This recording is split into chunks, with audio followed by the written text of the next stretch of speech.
Hello everyone! Many of you might be familiar with my previous sewing tutorial videos, but today I want to share something a little different, some gentle, more personal stories from my life and my sewing journey. I know this change might surprise some of you, but I sincerely hope you'll join me on this new journey. Because for me, storytelling is also a way to keep memories and my love for sewing alive, and more importantly, to connect with people in a deeper way. Thank you all for your continuous support, and now let's begin the story. I've had a passion for sewing since I was little.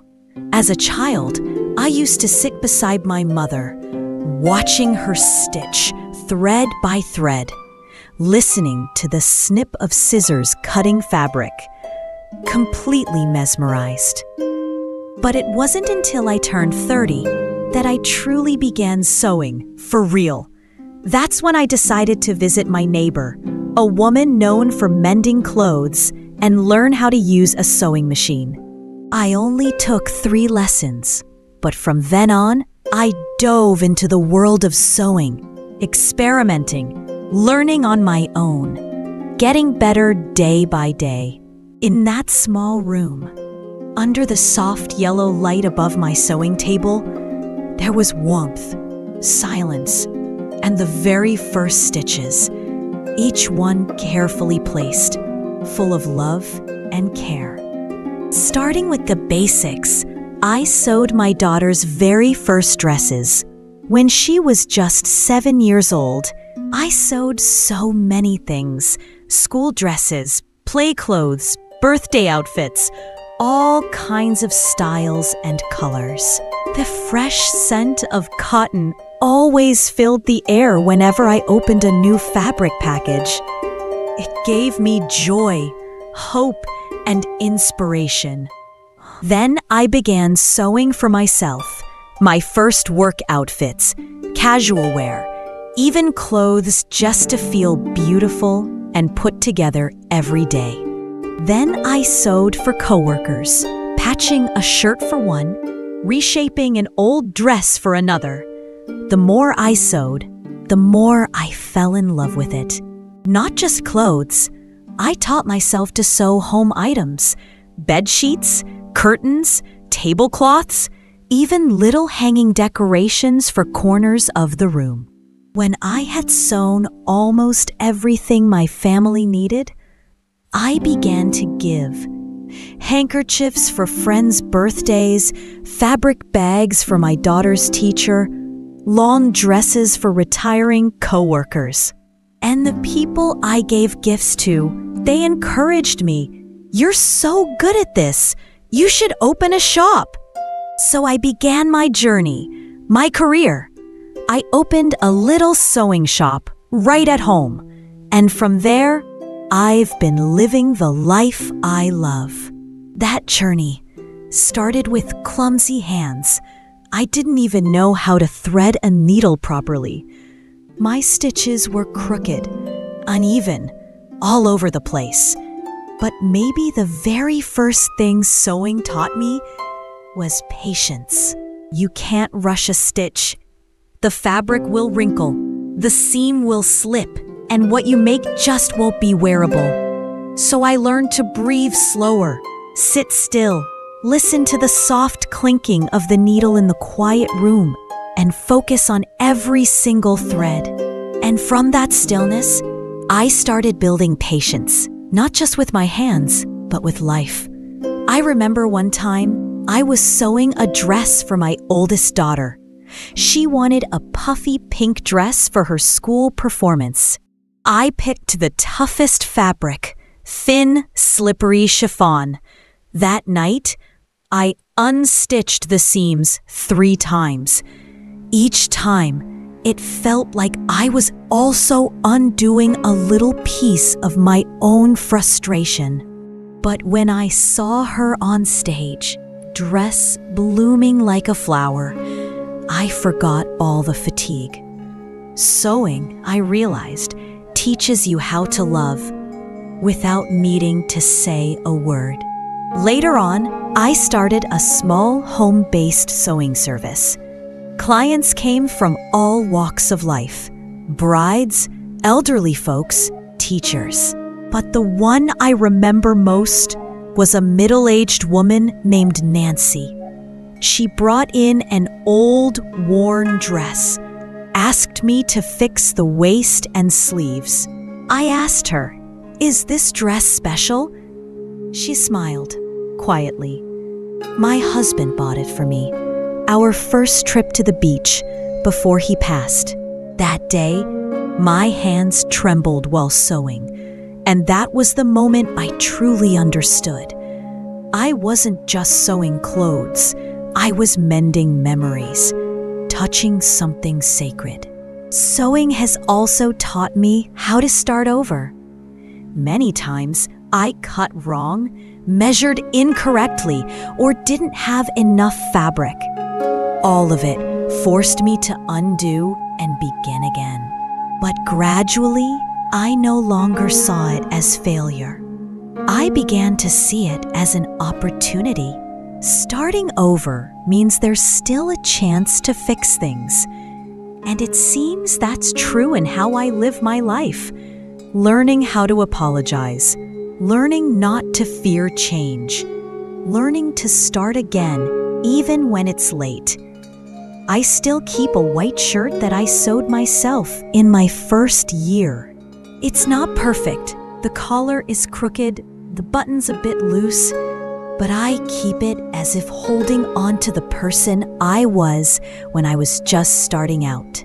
That shirt is a witness to a woman rediscovering patience, learning to take care of herself, and figuring out how to turn a piece of lifeless fabric into something wearable and pride-worthy. For 20 years, the needle and thread have been my companions. I've learned that sometimes, when people don't know how to express their feelings, things like taking a hot bag, a cloth bag, or a small dress, those items can't be sold in stores because they're sewn with time, memories, and the quiet love of the giver. I once sewed a really full, flowing dress for my daughter's high school graduation. It was the first time I cried while sewing. Every stitch seemed to connect me with the past. The day I carried her home from the hospital, the day she started kindergarten, the day she first learned to read, and the day she said, "Mom, I'm not a kid anymore." The dress I made wasn't fancy, but it was full of love I had for her, so she could step into life looking her brightest. Over those 20 years, I didn't just learn how to sew. I learned how to read people. From their measurements, the way they chose fabric, to the way they shyly said, "I'm a bit overweight, can you make it so it hides my belly?" I learned to listen without needing to ask too much, because sometimes a well-fitted garment isn't just material, it's comfort. I once had a few little students. There was a neighbor girl in 8th grade who would come over every afternoon to watch me sew. One day, she brought a small piece of fabric and asked, "Can you teach me how to sew a fabric bag?" I nodded. We sat down and got to work.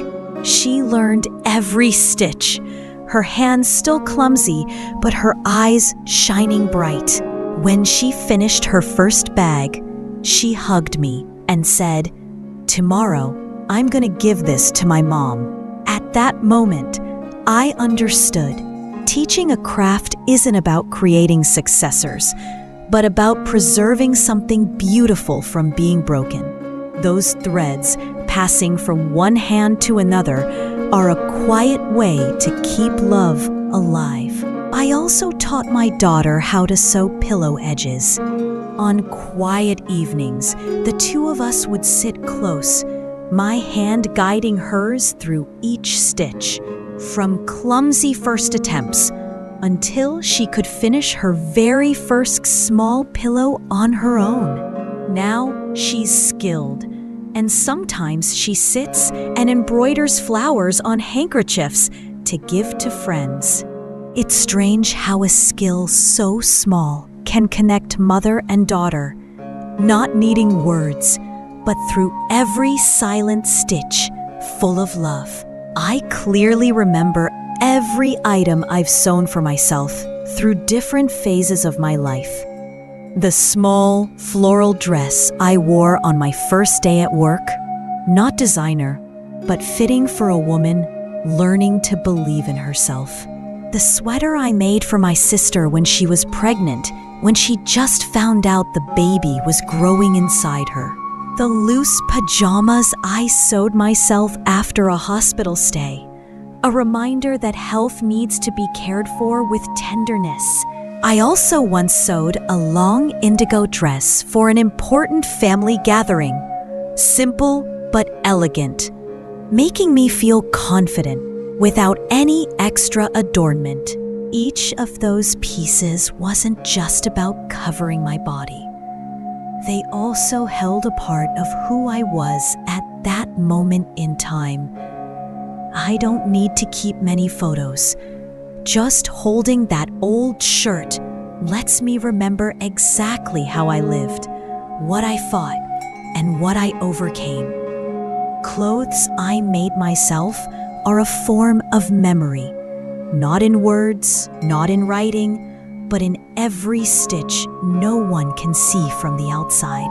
Now my eyesight has dimmed a little, and my hands aren't as quick as they used to be. But I still keep a small corner, a box of thread, a roll of fabric, an old pair of scissors. Every time I sit down, I find myself returning to a place of quiet. I no longer sew to make a living. I sew because I need to touch something real, amid a world that's too loud and rushed. If anyone asks me, what have you learned after 20 years of sewing? I wouldn't talk about technique, style, or fabric choices. I would say I've learned that everything takes time, even love. That care and attention can soothe pain. And I've learned that even when you have nothing left, you can still start over from the very first stitch. That's why, even now, when I don't sew as much, I still keep the habit, sitting down once a week and stitching a few stitches. Like a reminder, I have walked through 2 decades with patience, my hands, and a heart still whole. Thank you for listening to my story. If you also have something you've held on to for many years, cherish it. Because sometimes what we learn isn't in the result, but in every quiet step we took to get there.